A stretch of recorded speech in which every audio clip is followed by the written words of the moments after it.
Hello friends, આજે આપણે બનાવશું કેરીનું શરબત. તો મેં અહીં મીડિયમ સાઇઝની એક કેરી લઈ લીધી છે. થોડાક પાંદડા પુદીનાના લીધા છે. કેરીને આપણે મિક્સર જારમાં નાખી દઈશું. 3 ચમચી ખાંડ ઉમેરી દઈશું.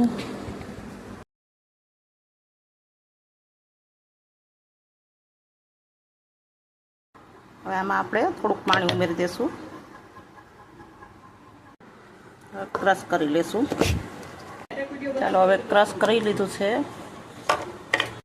હવે આપણે એમાં પાણી થોડુંક એડ કરી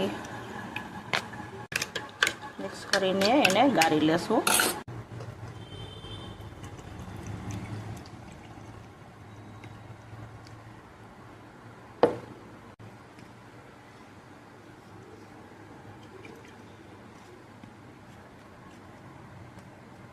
આ શરબત એકદમ મસ્ત જ બને છે.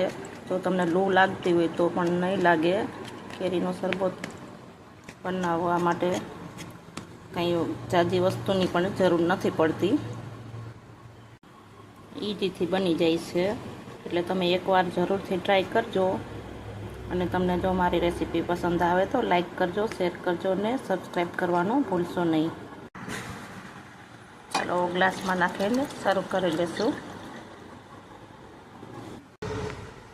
તમને અમારો વિડીયો કેવો લાગ્યો કમેન્ટમાં જરૂરથી જણાવજો.